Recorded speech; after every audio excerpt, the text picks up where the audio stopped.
Hello, and welcome to Breast Cancer Conversations, a podcast brought to you by SurvivingBreastCancer.org. I am Laura Carfing, breast cancer survivor and founder of SurvivingBreastCancer.org, a nonprofit organization providing community, education, and resources to empower those diagnosed with breast cancer and their caregivers from day one and beyond. Hello, my friends. Welcome to another episode of Breast Cancer Conversations. I'm so glad you guys are tuning in today because we have a really special episode. It is actually from our live stream webinar panel that we did a couple weeks ago, where we were talking with our early stage leadership team volunteers. They are a powerhouse of information, resources, and I am so grateful that they are supporting SurvivingBreastCancer.org. They are the people behind the scenes that are keeping the trains moving. They are coming up with amazing ideas, topics, projects, etc. And I'm really excited for you to get to meet them today. So not only are you going to learn about what we have going on at SurvivingBreastCancer.org as our nonprofit and different things that we are working on, different projects and initiatives, but you're going to hear the stories of these incredible women and what advice they have to give to people who are newly diagnosed or dealing with survivorship and all of the things in between. So let's get started.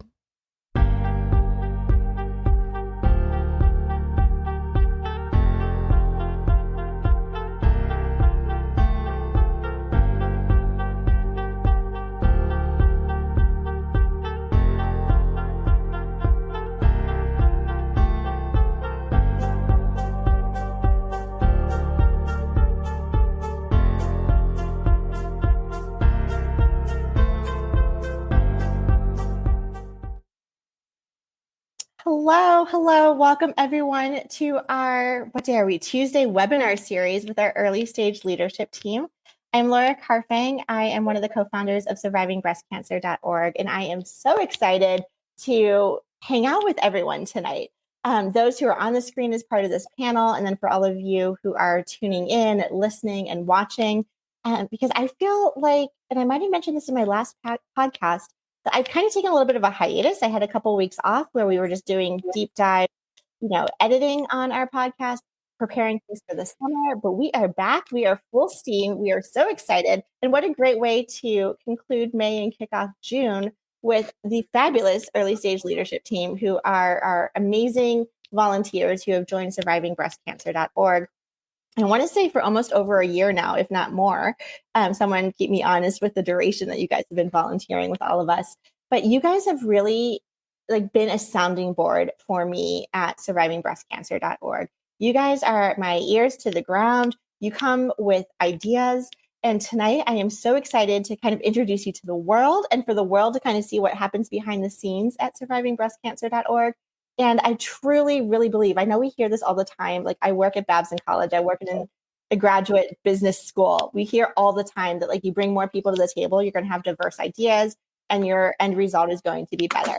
And I truly believe that because that has happened with this team. And I am just so excited about where we have come since having you guys on board. So tonight's agenda is to do brief introductions, kind of take a deep dive into what it means to be a volunteer at SBC and specifically volunteering on our early stage leadership team. And each of you, again, we always honor and value diversity of all kinds. And so we definitely want to talk about diversity of breast cancer and all of our experiences. And so we may be able to kind of learn from each other and then also have our listeners and viewers resonate with one of your stories, if not even directly resonating, understanding yes, I've been in that hard time too. That was a really challenging situation for me also. And so I'm very excited for the conversation tonight. For anyone who is watching on social media, please feel free to use the chat. I'll be monitoring the chat. I'm actually going to try and wear multiple hats, moderating the conversation, also monitoring the chat.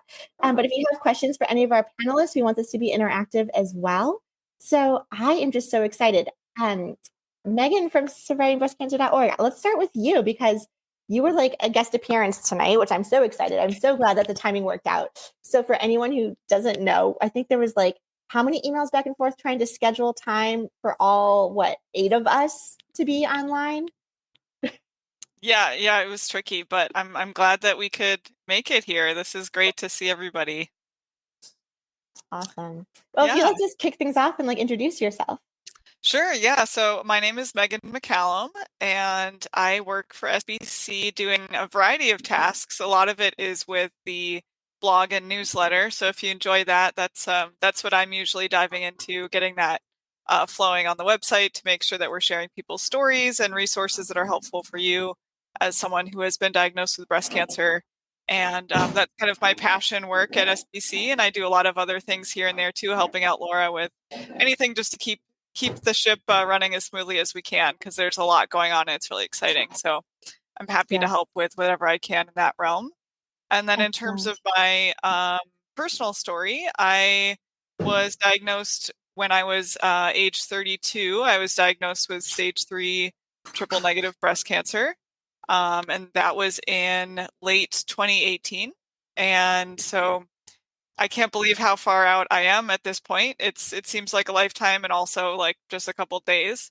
Um, but yeah, the topic of tonight's chat is really great because I think, as we progress through survivorship, there are, various things that come up, questions, challenges, and especially like the further out we get, we're not necessarily going to be seeing our primary medical oncologists very often anymore. So me personally, I mean, someone just the other day asked me like, "Oh, when's your next thing?" Because I used to have, scans all the time, appointments all the time. And I honestly said, "Well, I actually don't know. I think I'm kind of like off the hook now. Like I don't have anything scheduled with my oncologist right now, which feels really weird." Um, but yeah, so that's why I think tonight's topic is so important because there are still needs and things to talk about, even if we're not like regularly seeing our oncologist anymore. So That is that's a great, in a great nutshell. point. Such a great point, Meghan, to talk about, survivorship, right? Kind of this, as someone diagnosed with early stage breast cancer, which encapsulates 0 through 1, 2, and 3, not living with metastatic disease. Um, really being able to say like treatment has ended. So now what? And so to talk about, and everyone on the screen today and what our listeners will also garner from tonight is, you know, what does survivorship look like? And to see the faces on the screen, I think there's so much hope and inspiration to people to know that, like, yes, we've kind of gone through this trauma, but we're here to speak about it today. So thanks for that reminder. Really, let me turn things over to you. I believe that was for Julie. Yes? Well, I Okay. thought maybe, but I wasn't sure what she said. Okay, I'm Julie. I live over in West Virginia. I'm a little bit away from everybody else. I think Carol's probably closer to me than anybody, but I am in West Virginia. I've been a part of volunteered with the early stage team since Laura started it, which sometime in 2023, I think it was. And it was funny because at that point I was finished with my active treatment. I was diagnosed in 2021, August 2021. So I'd gone through the chemo and the radiation and the surgery, and I was HER2 positive. So I'd finished all the therapies for that and everything. But it was like, okay, so I'm done. Do I walk away from survivingbreastcancer.org because they were there for me when I needed the support? I still need support. So I stuck around. I was lucky enough to be invited to a retreat that they have. And at that point, I knew that this was where I wanted to stay. I just want to advocate for others and help them. And I guess that's my story. So, and I enjoy I guess you can call it socialization or the support, and everybody and what we're doing for everybody else too. So we're trying to do. Well, I appreciate that, Julie. I'm so glad SBC can be your home and that we were there to support you while you were diagnosed, and then also to have you pay it forward to our community ahead. I also find it very healing, right, to be giving back. I find that very, very helpful in my own personal experience with breast cancer. Carol, let me turn things next to you. Well, hi, my name is Carol Collins. I'm in Tennessee. I was diagnosed in December of 2021. Oh my gosh, I have to think back to that. And I found SBC right after I finished chemo. And I was part of the first cohort of Encourage and Empower, which really kind of stepped my foot in there to SBC. I have volunteered in many different roles since then and will continue. As long as Laura asks, I will say yes. I have a really hard time saying no. So I love everything that I've been a part of. We just, it's great to have a relationship with others who have been through exactly what I've been through. It is really hard in your everyday life to have people look at you and say, well, you look great and you look fine. Everything's fine. And so now you are past that. I just hit my 2-year mark of my finishing chemo, coming up on my 2-year mark of my double mastectomy. So everyone thinks I'm okay. So this is just my outlet for when I'm not okay. So I love seeing all of these ladies. I also was a part of the retreat with Julie, so it was great to meet her and the other participants of that, and to meet Laura in person. So I continue, I just look forward to continuing everything I possibly can with SBC. Thank you. We're so grateful to have you, Carol. And, this is our early stage conversation, early stage leadership team. But to just give some context also, we also have our metastatic leadership team, and they've been running webinars on like every other Wednesday. This summer, we're kind of re-looking at the schedule again. But, I think there's a time and place for early stage specific content and late stage metastatic content. But then at the same time, there is a lot of cross-pollination in the support and services that we provide at survivingbreastcancer.org. And something that you said, Carol, really resonated with me, where it was like, everyone thinks we're fine. Your hair has grown back. You might be going back to work. But needless to say, you are diagnosed with a breast cancer diagnosis. And I can speak for myself. I am not fine. I am a hot mess most of the time. And having people on the screen like all of you have become my new BFFs. And so I hear this also just kind of to pull the thread through with our metastatic community as well, for anyone who is watching or listening. We hear that all the time, like, well, you don't look sick, even though you're living with a terminal illness, et cetera. And so knowing that we can find these commonalities where, yes, we don't have to look sick. We want to look good. We want to feel good. But in the confines of our own home or just with mental health or anything that's going on, there's a lot still to unpack because we've gone through medical trauma. And so I don't want to undermine that experience either. Meghan, can I turn things over to you? Sure. I am Meghan Aycock, and there's a bunch of Megans and McGanns and everything. So I go by Meg. And I live about 10 miles south of Boston in Massachusetts. I was diagnosed with breast cancer in 2016. And I actually just had a little bit of more reconstruction done the other day. So it just goes on and on. I was hormone positive, HER2 equivocal. And I did all the things. And I'm here to tell about it, like all the rest of you. It's survivable. It definitely is. We're surviving breast cancer. But having a community helps. I really think, especially for myself, I don't have any sisters, and finding people who want to talk about breast cancer when they don't have it is hard. I just saw a cat. Sorry, little ADHD. But like Laura said, there's so many things that happened after that I wasn't anticipating, and so many things changes in your body, and like she said, when your hair grows back, you're not fine.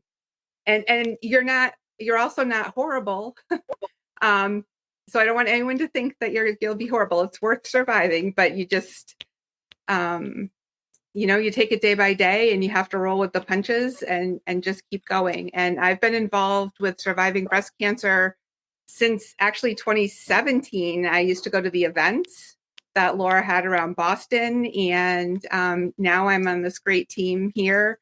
And I hope to stay involved for a long time. You are dating us, 2017 with in-person events, like pre-COVID era. I love it. Mm-hmm. You know what? And it's so funny because COVID has been really good for us in terms of being able to reach more people and offer more through our online virtual patient platforms. But I'm starting to think hybrid, because I think there is a time and place for in-person connections. As Julie and Carol, you mentioned kind of like the leadership retreats that we hosted Meghan, I know you can't come to our Chicagoland barbecue taking place on Wednesday. But, you know, as William and I travel, we want to meet our community and we want to bring the community together. And I'm also really hoping that as we grow our leadership team and our volunteers and our ambassadors, that organically people in the SBC community will start to gravitate to each other and meet up for coffees or ice cream or dinners or anything like that. Because, like I said, you guys have become such great BFFs that, you know, I see like people who don't have breast cancer or cancer at all or haven't been diagnosed, like they don't know what to say or what to ask. They're like, how are you? And I'm like, well, what do you mean? There's so many, like, mentally, physically, with work, with breast cancer, like, what do you want to know? So, you know, it's a big thing to tackle. Meghan, so you are in the Chicagoland area and we were like a missed connection this weekend. I know. I'm sorry. We just missed each other by like a little bit, but yeah, I wish I could go to tomorrow. But we will be on an airplane, so that will. Where are you going?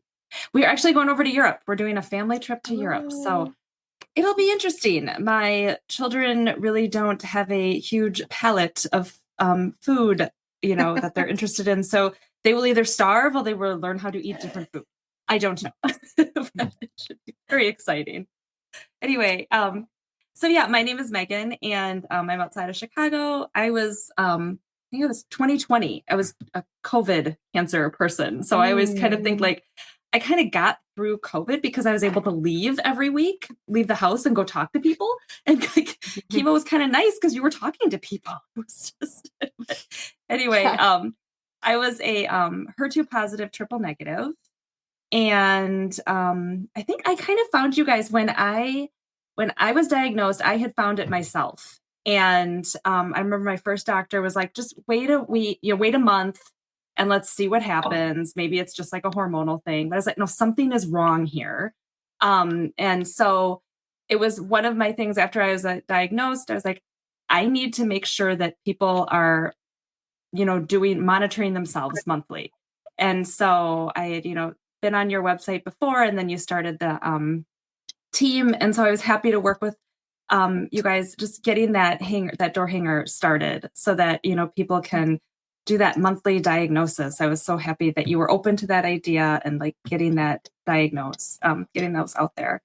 So yeah, and I will piggyback off what everyone has said. It's just so nice to have people to talk to. Like, even though we're done, I mean, I can go down the rabbit hole spiral and worry. And so I don't know. I think it's a great resource to have. It's nice to have people who understand what it's like. So yeah, that's what I've got. Glad you are here. And because it's Tuesday night, I am drinking some wine. There's no shame in that. Because, you know, you could be the healthiest person in the world, but you can still get cancer. And so I am not one of those people who is like, oh, wine has caused cancer, sugar has caused cancer. To each their own. So tonight I'm hanging out with my girls, just part of this situation. But thank you, Meghan, for being here, and have a fabulous time in Europe. I think that will be, you know, an improved absence, I'm pretty sure. Like, it's okay. But I will catch you next time. I really wish I could meet up with you. We will do it. I'll meet up next time. Of course, of course. Pooja, you have been with us from almost the beginning as well. I would love to hear a little bit about you. Yeah, hi everyone. This is Pooja Jain here from New Jersey. And yeah, it's been some journey, some years. And I can't believe that I show up every Thursday, and I'm proud of myself for that. You know, so yes, I got my baseline mammogram in 2018. Everything was good. And then I was asked to come again after a year. In December 2019, they found the tumor, and I was like, what are they talking? And it was like, how can that happen in just a year, right? And I was 44 years old, and it was triple positive. And then during 2020, it was the whole thing, chemotherapy, lumpectomy, radiation. And during that time, my care team asked me to like walk, take care of, you know, nutrition and all those things. And then walking wasn't coming easy because there was no motivation to kind of, you know, show up for myself. And then, you know, I was like, okay, the podcast has been like good source of information. I was listening to other podcasts sometimes. So I just searched breast cancer, and then breast cancer conversations popped up.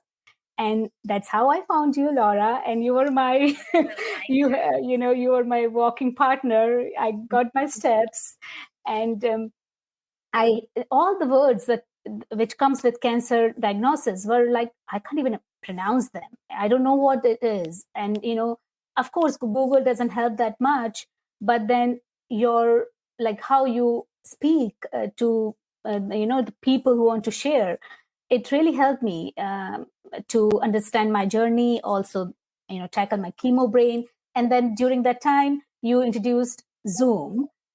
So it was amazing. Like we were partying together. We celebrated Halloween, Thanksgiving, and, so we are family. And We do. yes, and I have learned how to express myself, also connect. So thank you for Thursday Night Thriver support group and the podcast. And I definitely have to mention the integrative programs that are offered throughout the month. So that are amazing. So those are so thank you so much. Amazing. I think, Pooja, you reached out saying, I found your podcast and I walked to it. And so I started making longer podcasts to make Pooja walk longer. So you may notice the progression of 30 minutes to 45 to sometimes we have hour-long episodes. But Pooja, you've been such a great source of inspiration and positivity and light and, integrative compliments to everything that we are going through with a breast cancer diagnosis. So thank you for all that you bring to the table. Marcee, thank you for joining us tonight. I'm so glad to have you here. Would you like to introduce yourself? Sure. Hi, everybody. My name is Marcee. I live in New York City. I was diagnosed in August of 2017, triple positive. I had a lumpectomy, chemo, radiation. I started with the AIs. I had issues with my AIs. I'm on tamoxifen. And for me, when I was diagnosed, I didn't know anybody who had been diagnosed with breast cancer. So I got involved with the support group at my hospital and one of the other local hospitals and went weekly. And that was kind of my savior. And a friend of mine was involved in Laura's group for, I don't know, like probably she was here for about a year, and she kept saying, come on online. We're doing a group. And I'm like, no, I've got enough. I'm not going. And when we had lockdown, I finally went on. And I think that was July of 19, I'm assuming. And I kind of haven't gotten off. And then a year and a half ago, I sort of took over helping out with the Thursday Night Thrivers group that Pooja helps run, and Laura, and now Carol and Meghan. Because I kind of felt like I needed to give back. I didn't have anyone to fall back on. So I kind of want to be there to help others, because you kind of don't know what you have coming. But as you can see, all of us sort of got through the other end. It's, it can be a little tough. Everybody is different. But there's support on the other end. And as everyone said, sort of after treatment, it's not over. Your hair's back. Yeah, but that doesn't mean anything. You're not on chemo. Yeah, that doesn't mean anything. There's just like a whole different component to it. So it's almost like when you finish treatment, for those of us who are early stage that can say that we finished active treatment, I think that's when it hits us the hardest or the most. And it is not uncommon for us to have people join our community, 2 years out, 5 years out, 7+ years out, just saying like, I still think about this every day. I have a fear of recurrence. I am worried because I carry a genetic predisposition and I have daughters. I'm worried, like, this just stays in our minds, regardless of what stage you're at. I know there's definitely nuances and differences, but I really think that, one of the resources at survivingbreastcancer.org is to like meet you on that continuum from like newly diagnosed, like just found out and heard the words, like I'm waiting on my biopsy and someone just called me to say I have cancer, to, gosh, it came back, or I was diagnosed de novo, or I have metastatic. And now I need to actually start planning for end of life care, et cetera. So to really meet you on that continuum. I want to focus on some of the great achievements this group has done over the last year. Meghan, I think you were mentioning the hangers that you guys created. Do you want to kind of share and turn the attention to, okay, so what is the early stage leadership team at SBC? If you want to give like a quick overview and then maybe some of the, like highlight a project or two, and then I can have someone else piggyback on that. I will totally talk about the hangers. Okay. As I demonstrate what they are. Actually, I have one here. Oh, good. They're like, just this, yay. Nice. No, everyone, look at you guys, like props. We're amazing. I don't know if anybody remembers, like when I was younger, like when I would go to the gyno for like my yearly, they had something like this. And then they like disappeared. And so that was just like, I didn't come up with this, this idea on my own. It was from years and years ago. But I just think like, because my mom had it twice, I always just started, always checking and monthly. So I knew to check, but so many other people don't. So I think that's why it was so important.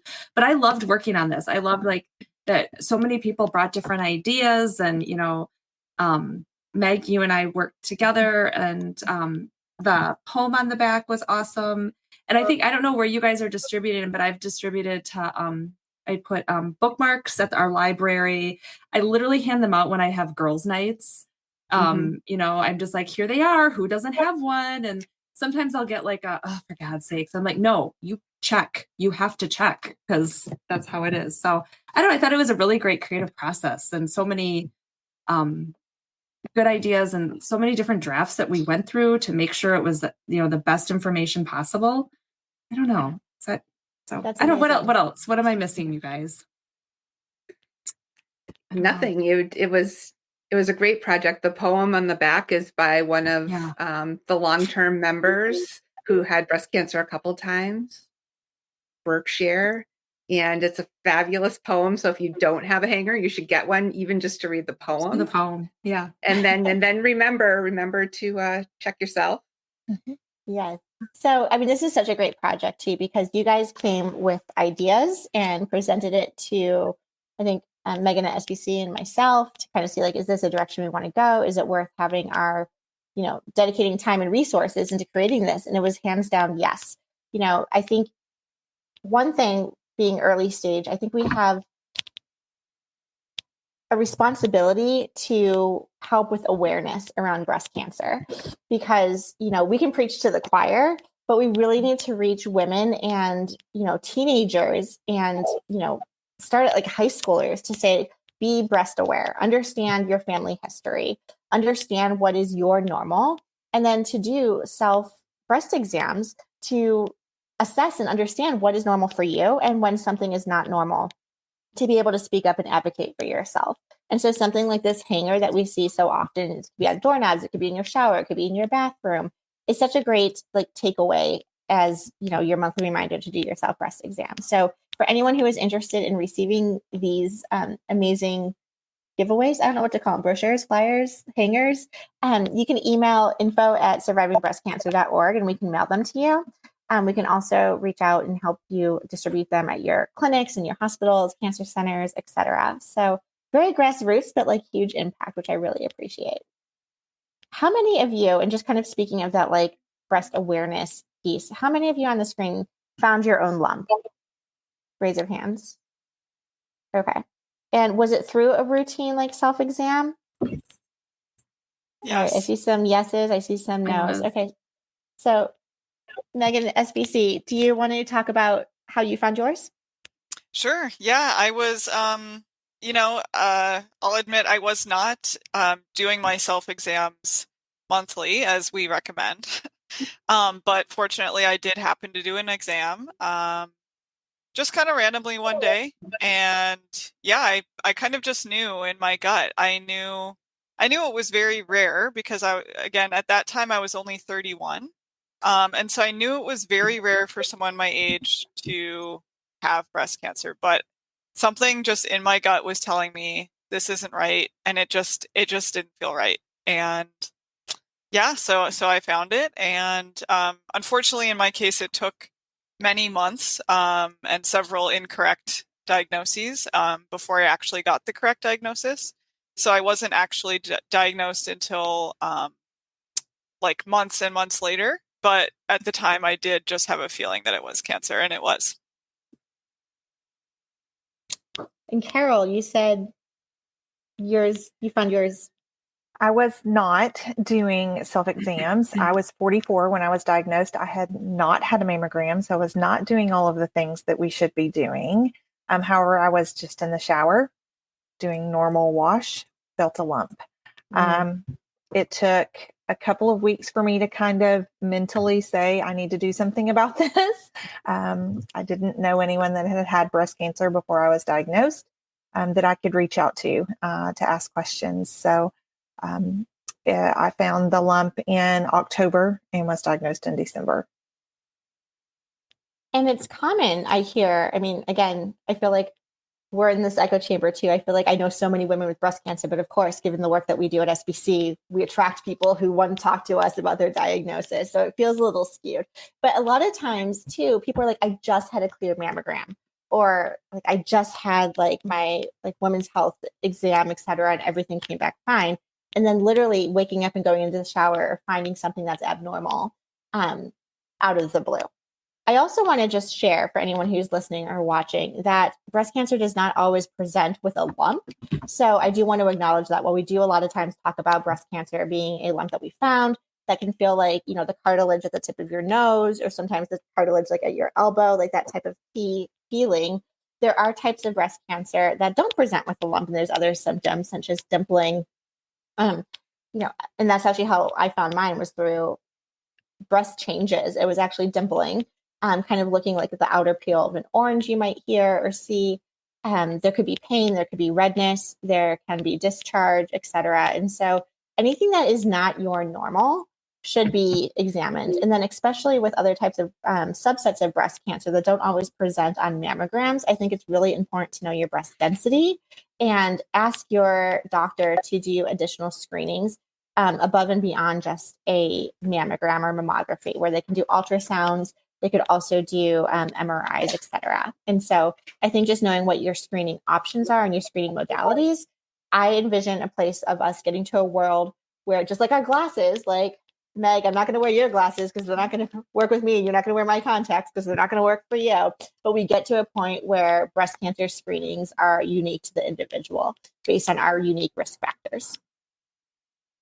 Other projects you guys have jumped into. I believe you helped put together a list of questions to ask your doctors. Does someone want to talk about that? We did that as a team, as a group, with Meghan leading us and taking great notes. And we kind of went by our own experiences. Like, what do I wish I had known the first time I went to the oncologist?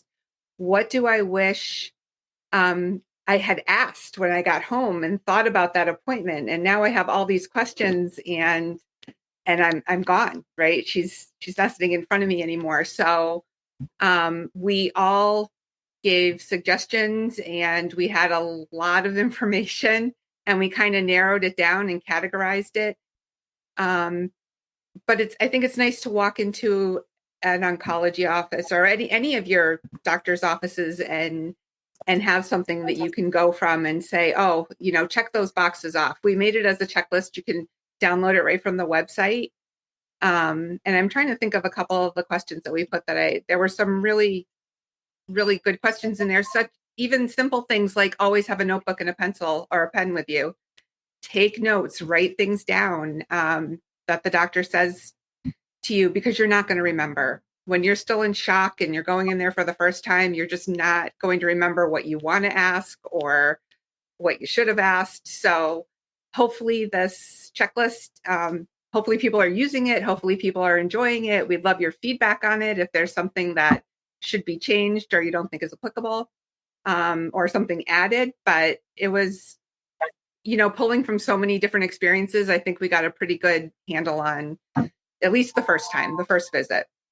Absolutely. And what I love about the questions, and so for anyone who's going to our website to download these resources, you know, it can be very overwhelming. Do not look at this as like 20 questions to ask my doctor in the first visit. I literally say, like, you know, parse it out. This is my first visit, or I'm preparing for surgery and post-op. I'm preparing for chemotherapy. Like, these are the questions to ask your doctor. and circle maybe 5. And, star maybe 3 that are the most critical and important to you, because we know doctors don't always have more than 20 minutes, if that, to speak with us. And so, I think it's nice for us to have questions in the back of our mind, but do not feel like here is the worksheet to give to your doctor, but circle what's most important to you. And then for you to have some ideas in the back of your mind as you go through treatment, what questions you might want to pose to your doctor or nurse navigator or social worker as you go through the process. All right, so we have done a lot, and this group is going to continue to provide sounding board support for our community, especially focusing on those diagnosed with early stage breast cancer, those who are newly diagnosed, as well as those who are dealing with a breast cancer diagnosis a couple years out. I want to turn things over to more of your personal experiences. We had someone in the chat actually talk about, living with triple negative breast cancer. So I would love to turn to some of our panelists who have been diagnosed with triple negative breast cancer, what your experience has been, how far out you are from your initial diagnosis, and now what? Those are 3 questions tied into one, whoever wants to take that. I'd be happy to share from my experience. So I was diagnosed in 2018, so over 5 years ago, which is nuts. Or is that 5? Yeah, 18, 19, 20. Yep, 5 years and some change. That's a huge milestone, 5 years. Huge. Yeah, it is. And so, so I've passed the milestone of 5 years since diagnosis. And then for me personally, what I've been really looking forward to is hitting the milestone of 5 years NED, which is referring to no evidence of disease. And that kind of declaration of being NED, if you do receive it, can happen at a few different points. And for me, it happened when I had my double mastectomy. Everything was sent to pathology and it came back, everything was clear. So for me, that's my NED date. And so I'm approaching the 5 years from NED in June. So next month, just in a couple weeks, which is, it's wild. It's wild to think how long it's been. So, but like I said, I was 32 when I was diagnosed. I did the pretty standard, what I've heard from other TNBC folks. A lot of us tend to do kind of the same regimen, essentially. So I did 16 rounds of chemo. I did ACT chemo, and then I had my double mastectomy, and then 5 weeks of radiation, and then after all of that, I had reconstruction surgery as well. So that ended up taking up most of the year 2019. And then I had my final reconstruction surgery where I had my expanders taken out, implants put in. I had that just a couple weeks before COVID shutdowns. So I just snuck right in there right before we all went into lockdown. So it's been just a healing journey since then. Thank you. Thank you for sharing that. And 5 years is such a huge mark. Not being triple negative, I kind of fall in the hormonal positive. I was like Meg, HER2 equivocal, which now with HER2 low or HER2 positive, I actually don't know what I am. I feel like we've been treated with so many drugs. I'm like, I don't know, just give it to me. Let's kill it. But I will share, I feel like this is like a drum roll moment. I'm approaching 7 years, and my oncologist actually is giving me the option of stopping hormonal therapy after 7 years. And so I am very excited to go to ASCO this weekend, the American Society of Clinical Oncology, to actually immerse myself in the literature, because we know that, the difference of staying on hormonal therapies, again, depending on all of these factors, the size of your tumor, how many lymph nodes were involved, if any, et cetera, family history. Is there a difference on being on some of these hormonal drugs years 8, 9, and 10, up to 10 years to get to that no evidence of disease, Meghan, that you were describing, or not? And a lot of the studies in the clinical trials are showing that there really isn't much added benefit to the toxicity of these drugs and the side effects of these drugs. So we might have the option of getting off of them. I have not personally heard 7 years, but my oncologist was mentioning 7 years. So I need to do a little bit more research into that. But my big thing is will I do it? Will I be okay? What happens if I don't take this little pill every single day? So more to come. I think that's that's my cliffhanger for all of you to follow for the next year, what decisions we make. But I think that also shows how quickly the treatments are evolving and the studies are evolving, and I see some people in the chat too who are participating in clinical trials, and how important that is, because we learn so much from those trials to, help people who are coming behind us. Other unique experiences that you guys have, I want to talk a little bit about identity and sharing a little bit from an early stage breast cancer diagnosis to how your identity or femininity has maybe changed or evolved or kind of gone on this up and down roller coaster as you grappled with your diagnosis. Julie, can I call on you? Sure. How my identity changed. Or not. Maybe it hasn't. Well, no, it has. It definitely has. And that's, but mine happened not so much during the breast cancer treatments, was afterwards. When all that active treatment was over and you're handed that little pill and said, here, take this for at least 5 years. You might have to take it for 10. Come back and see us in 3 months. Well, and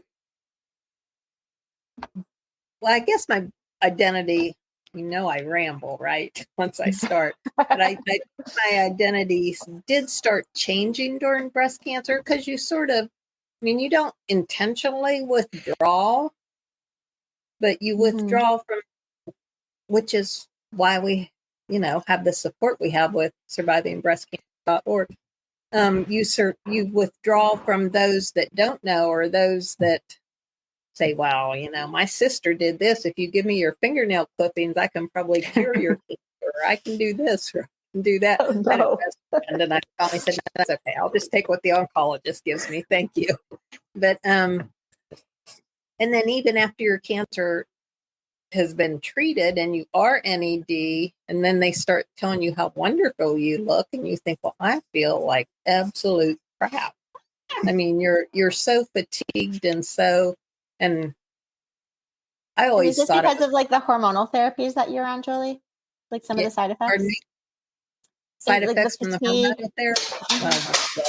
The weight and the little, that little jiggle belly that you have. That's my main side effect from the hormonal therapy. And joint pain. But then I think, well, is that old age or is that joint pain? And then the chemo brain just becomes AI brain, I think. It's just everything just keeps going. So learning to be someone else, and that hits you when your treatments stop, Yes. I did come to realize that I think that's just a life-changing event. It doesn't matter what it is, whether it's breast cancer or it's something else. When that thing happens to you, then your whole life changes, and the way you think changes too. So I'm always curious. You mentioned weight gain. And so is anyone else besides Meghan triple negative on the call? I am. Meghan, you are the other Meghan. Okay, two Meghans that are triple negative. So, if you're not on hormonal therapies, right, you're not forced into necessarily, depending on your age, into this menopausal state. And so, I know chemotherapy can put us into menopause right away as well. But I'm curious, right? If you're triple negative and you're not taking these hormonal pills that are causing joint pain, that are causing fatigue, that are causing menopause, all of these things are kind of going against wanting to work out. To be honest, you wake up and you feel like the Tin Man, Tin Woman from The Wizard of Oz to get out of bed. It takes a good 10 to 20 minutes to loosen up all of your joints, and you don't want to work out, right? And then I'm just wondering too, because you're not on these hormonal therapies, is it easier for you after a diagnosis to stay fit, to focus on diet and exercise, to lose any of the chemotherapy weight you might have gained during active treatment? So I guess my question is, for anyone who's diagnosed, maybe Meghan in Chicago, has weight been a topic of concern for you yes or no and how that has worked. And then I want to turn it over to my friends who are also taking hormonal therapies to talk about weight gain and how that has or has not impacted your life as well. But Meghan, let's start with you. The weight gain is really just because I eat too much. Like, it has nothing to do with like I mean, I gained a little bit of weight during chemo because I did the menopause. I was put into menopause.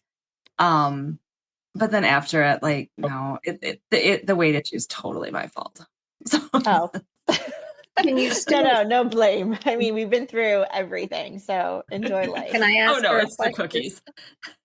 Can you still eat, like when you want to lose weight, say you want to lose 5 pounds, is it the same now trying to lose that 5 pounds as it was before treatment? That's true. That's a good point. It's not. And I don't know if that, like, I don't know how you guys were, but like I said, like I went into menopause and then coming out of it, it is harder to lose it. That is true. So I don't know. It is harder to lose it. And I don't like the gaslighting necessarily that our doctors tell us that, oh, well, you're just getting older, because that does not just sit well with me. And Laura, I struggled. I am not hormone positive, HER2 positive only. However, I struggled with like mentally because during chemo, I couldn't eat anything. I couldn't drink anything. That once I was able to taste everything, I wanted everything back. And I almost like wanted to taste everything again so that I could see if it still tasted the way I thought it did when I was when my brain wasn't working and I was in chemo. So I struggled a lot with that, with, like reteaching myself how to eat appropriately because I was indulging on things I probably shouldn't have been. Oh yeah. That's a good point. Marcee, what are some of the changes, if any, that you've noticed since being diagnosed? Because you are several years out as well. Yeah. Well, I have the weight factor also, but I think I'm like Meghan that I just eat a lot. I mean, to eat. Yeah, it's because we're also told, to eat, to, exercise and lose weight and all that stuff. And I kind of decided I was just going to eat, which is not good. But now I have to like lose the weight because it's bad. I think that's the biggie that I noticed, because I know that that's really, I've never been skinny by any means of the word, but I've also never been this heavy. I'm definitely getting a little self-conscious with it. So I need to figure out how to lose weight. So if any of you guys figure it out, let me know. But yeah, that really is my big one. I don't know. I think that's my big one also.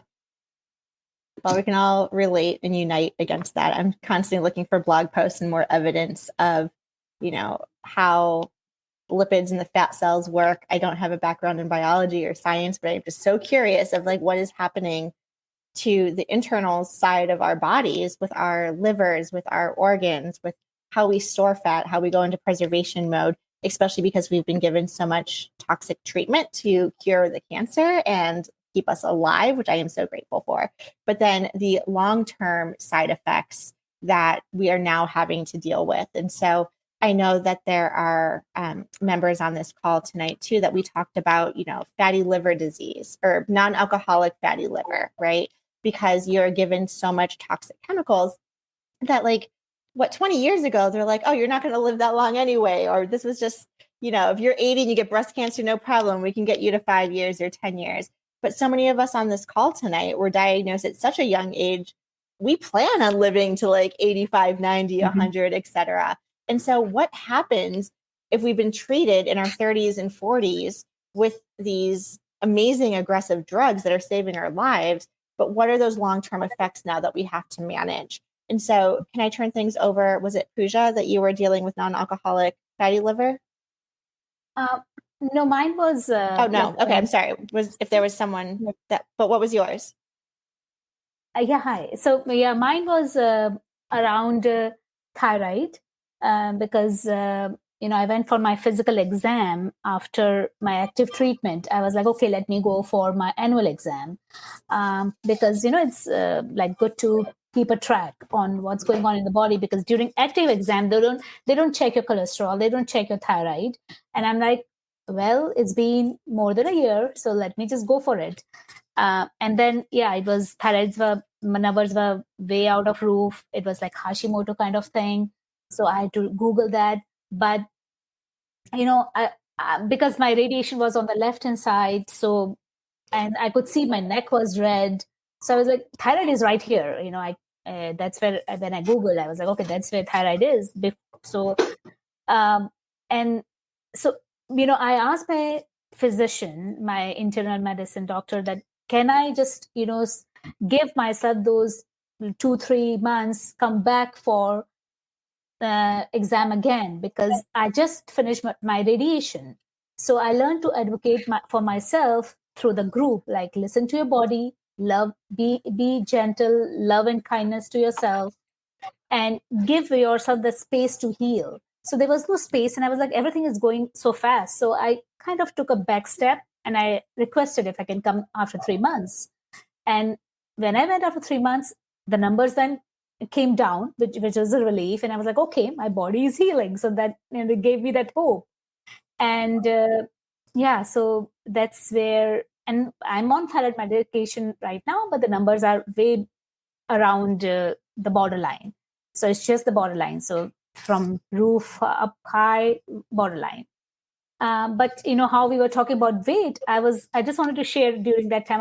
I was just listening, but when I saw my family, it was during pandemic, and when I went to India for the first time, I didn't see that people were like, kind of like, oh, hi, we are happy to see you, you're alive. Like I didn't see that reaction. It was more like, you've gained weight. I'm like, excuse me, I'm happy to be alive. It's okay if I've gained weight, because do you know what I'm going through? I'm like on the Lupron shots, and I'm, taking all these medications, and I don't know what's my body is going through, but thank God it's working. It's trying to recover. So and we females, we have to go through this weight issue no matter what. So, yes. And a lot of the steroids they give us as pre-medication to help with nausea causes weight gain, water retention. I feel like I just look like a cherubim, like a really beautiful, chubby cherubim, and I'm going to embrace that. So thank you for sharing that. And and that is where the support group has really helped me thrive. More than survive, it's like thrive. Yes. So and Meg, you also are dealing with, some aftermath of treatments such as, Hashimoto's or non-alcoholic fatty liver, etc. Who did you say, Laura? You. Oh, me. Yeah. I have all the things. I think my cholesterol went up. My liver, I have non-alcoholic fatty liver, which boo, all the fatty liver without the alcohol to enjoy on the way. And and Hashimoto's. So, and these are things I did not know was going to happen to me. I mean, the liver is a direct result of processing all the chemo and all the other things that were going through my body. And I think I wasn't prepared. And you don't pick up on some of these things either until like a year, 2 years, 3 years out. It wasn't immediately that all these things came up. So it's a surprise. I don't think it happens to everyone. I don't want to scare anyone. No, it's not scary, but I think it's like, they tell us the risk factors, right? Like the risk factors. Here's like the long list of risk factors. Right. And that you get with every medicine bottle that we do not get with our chemo, right? Nobody gave me the label to say, this could happen to you too. But being said, one thing, Megan, I want to ask you though too, because I'm sorry that you have all these like long-term side effects that are bubbling up, which does not happen to everyone. We're not scaring anyone, but I think it goes in one ear and out the other sometimes, because you're like, just give me the drugs because I don't want cancer. My main goal right now is to get the cancer out of my body. Right. And so now in terms of survivorship, we are dealing with these longer term implications. I too see a cardiologist, oncologist, because I had radiation to my left side and now my heart is affected.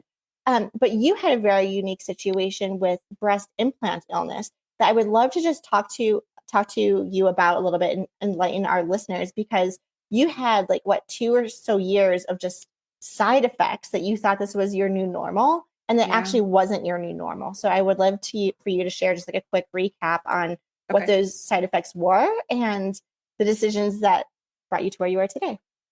So I think my situation was kind of unique because I also have a connective tissue disorder called Ehlers-Danlos. So looking back, I never should have had implants. However, the doctors thought it was safe. And I ended up with 3 different sets of implants. The first set moved around a lot. The second set were textured because they'll stay in place. Unfortunately, I was sitting home watching the news one night and they were recalled for causing cancer. So those came out, and I got a third set and then I was just miserable. And I thought there's something wrong with me. I was super achy, incredibly forgetful. I'm trying to think of everything, all my bones and joints hurt. But again, these are symptoms from so many of the things that our bodies are put through with breast cancer. So I just kept thinking, forgetful chemo brain or achy. It's just, it's just part of what we have to go through as women. And I had Graves' disease before I got cancer, but I went in and my numbers were off the charts, Hashimoto's, like way off the charts. And I asked to have my implants removed. My plastic surgeon was not a fan. He very much made me feel like I was spoiling his art. So I did get them removed after about a year of convincing him that I was pretty sure I had breast implant illness. And there's a lot of other symptoms too. And if you Google it, they'll all come right up. And another good reason to check yourself and be in tune with your body and don't push things off if you think it's a problem. But he took them out. And sure enough, my thyroid, it's not normal, but it dropped, I think it was 500 points, my blood test after the implants were removed. And I said to him, how many women are you seeing with breast implant illness? And he said, oh, we don't know if that's a thing. So, I think plastics, and this does not happen to everyone, right? Like a lot of people can have silicone implants and be fine. I was not that person. And I'm so glad that I listened to myself, because otherwise I would still have them in and I still would not be feeling well. Getting out of bed in the morning, I felt like an 80-year-old woman, shuffling to the bathroom, but the aromatase inhibitors can do that too. So I think really sorting out what your body is going through and talking to your doctors, but also standing firm. If you're having symptoms of things, don't let them tell you that you're not, because you know your body best, and you need to be in charge of what is happening to your body.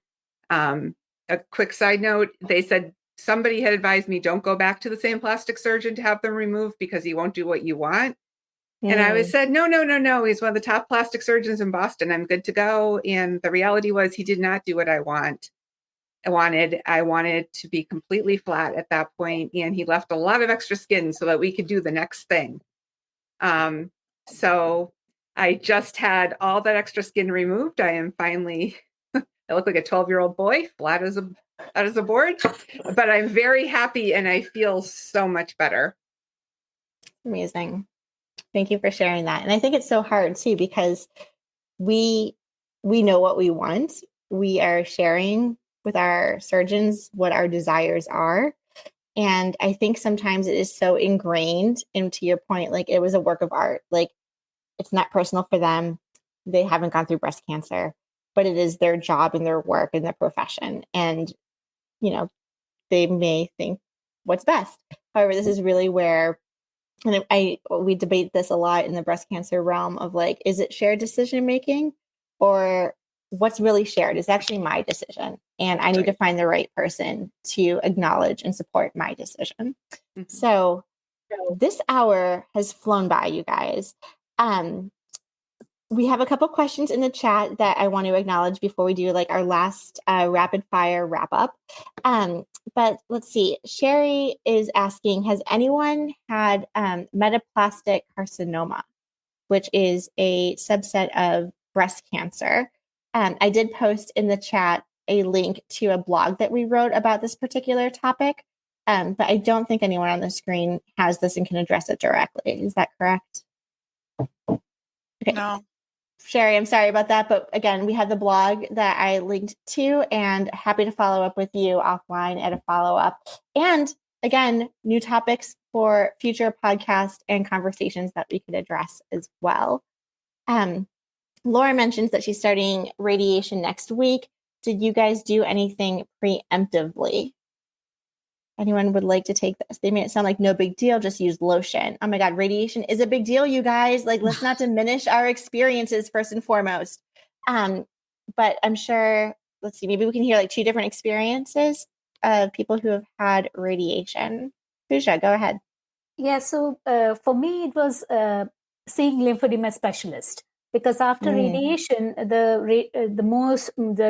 range of motion really gets out of range. So you can do a pre-screening, and then you know how much your hand will be going and how much you can push yourself. So yeah, really, lymphedema specialist helped me a lot. Fantastic. Yes, Marcee. So radiation is different for everyone. For me, it kind of was easy because chemo kicked my butt. So for me, I felt that radiation was a piece of cake. That was me. I was lucky I didn't have any skin issues. But you do want to make sure that you lotion. Lotion is going to be your best friend because it keeps your skin moist, because the radiation sort of dries you out. I sort of found I didn't have any skin issues. I got a little bit red, like a sunburn, but like I say, I kind of skated through radiation, whereas chemo was like a whole nother story. I was exhausted with chemo. But some people get exhaustion from radiation, but lotion will be your best friend. Make sure you lotion 3 times a day, not right before radiation. But lotion is your best friend. And if you have any issues, you just tell your doctor. That's the important thing, is you just have to be chemo, radiation. You just have to be on top of any changes and let your doctor know. Don't think it's normal necessarily. It may be, because half of the answers when you do call your doctor, the answers are that's normal, but it's not normal to you. So just sort of be on top of those changes. Yeah, great advice. Thank you, Marcee. I know you were asking about preemptive, but I would say like what post-emptive, I guess. Like when I finished 5 weeks of radiation, 30 plus rounds of radiation, I was so excited at the end to be like, I'm done with radiation. And I thought I was just going to bounce right back. I did not realize the cumulative effect of radiation, knowing that weeks 6, 7, and 8, I was going to be equally tired and fatigued. So I think just in terms of expectation setting, that's really important to note also. We have another great question from Brown Smith.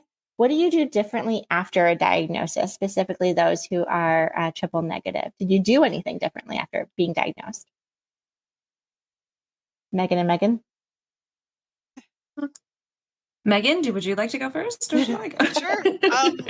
Yeah. So, I mean, what comes to mind is this isn't necessarily related to me being TNBC specifically, but just in general, I really found that once I was able to get to the end of treatment and kind of felt like I could come up for air again, I realized that there was a lot of like, I needed to consider my just general life priorities and where I was going in life, what I was doing, identity stuff.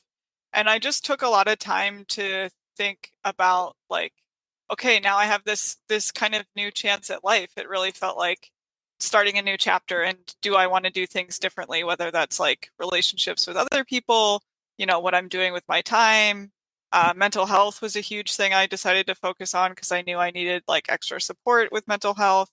There's all these things that I just like realized I needed to do for myself, and I finally had the time to do that. So that's something that I prioritized and still do.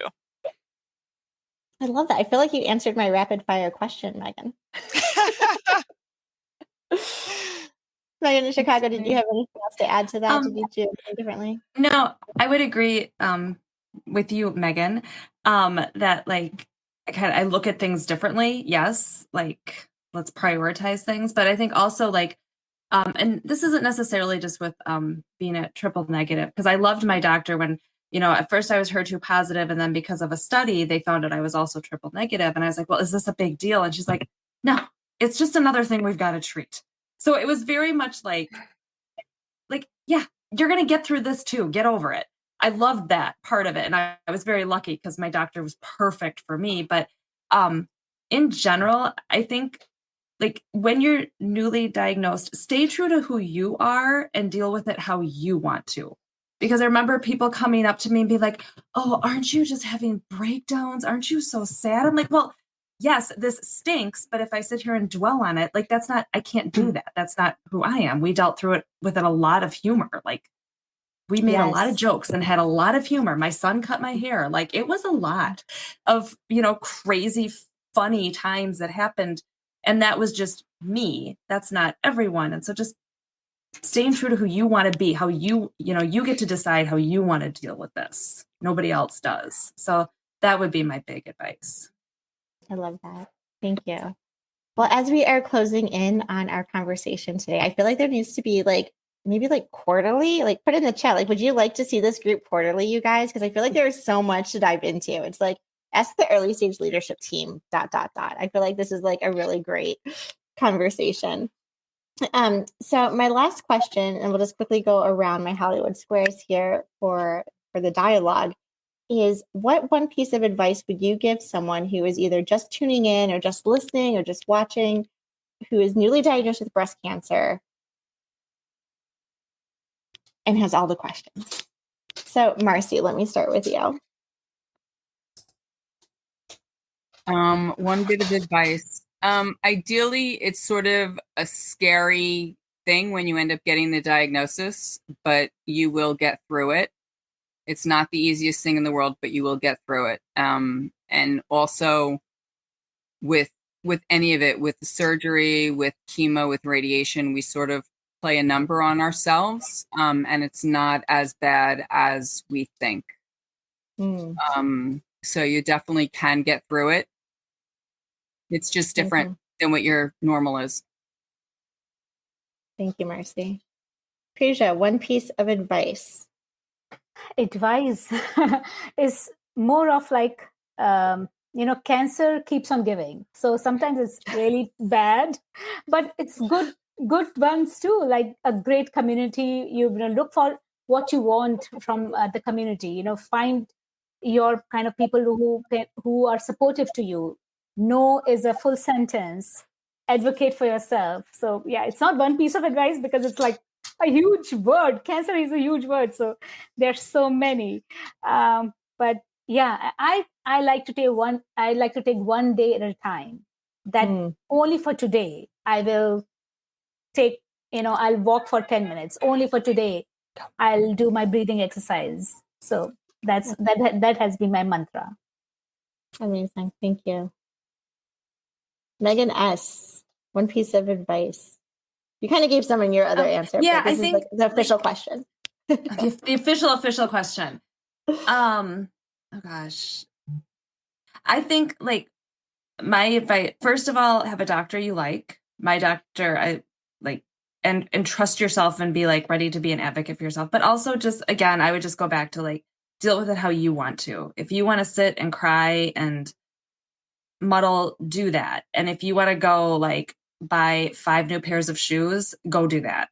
You get to do what you want to do and deal with it how you want to deal with it. If that makes sense. That's kind of my overall general arching.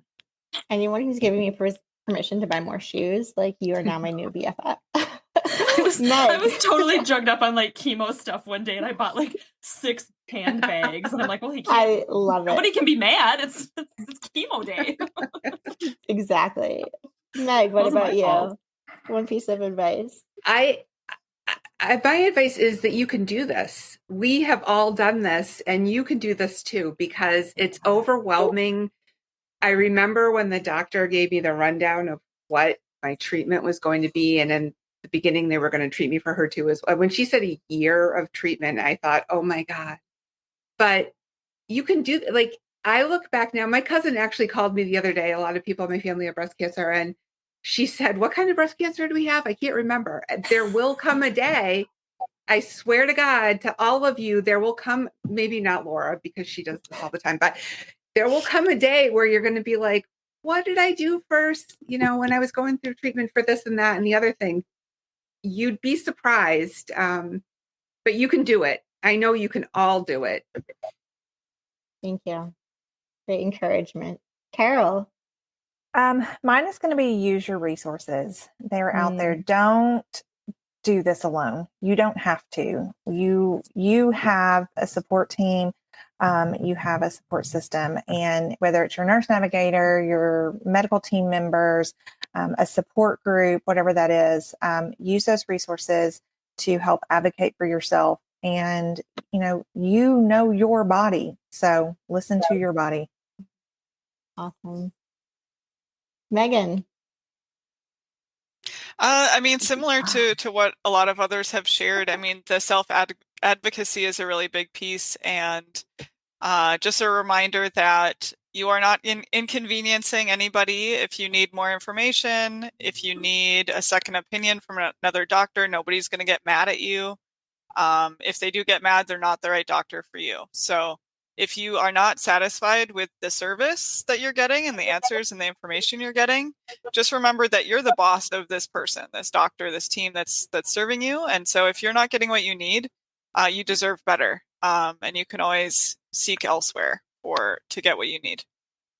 Sorry, Laura, I wasn't laughing at you. Every time you say Meghan, all three of us look up. I know, like, what? So if your name is Meghan, please join our leadership team. Yes. Absolutely. Julie, piece of advice? Peer support. I think that's the biggest thing. Someone that you can ask those questions. Even if you have a good oncology support team,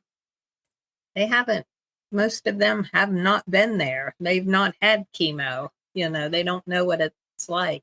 And that's what I needed the most, was that peer support, whether it's in person, or now we're also lucky to have so many online ones, so I think that's a big one right there.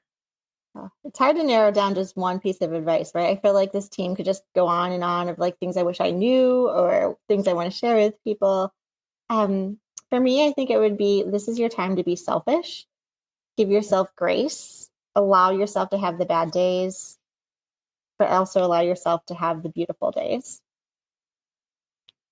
And with that, I think I would like to say thank you for all of you for being part of our early stage SBC leadership team and for sharing your stories tonight, which I think we might need to make a series out of. I feel like this was like a good vibe and a lot of traction, a lot of good education, personal experiences that we're sharing with the world.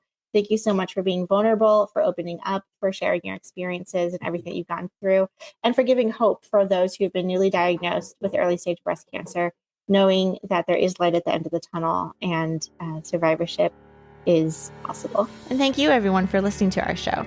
I would like to acknowledge that all of the information on our podcast are from personal experiences and are not a substitute for professional medical advice.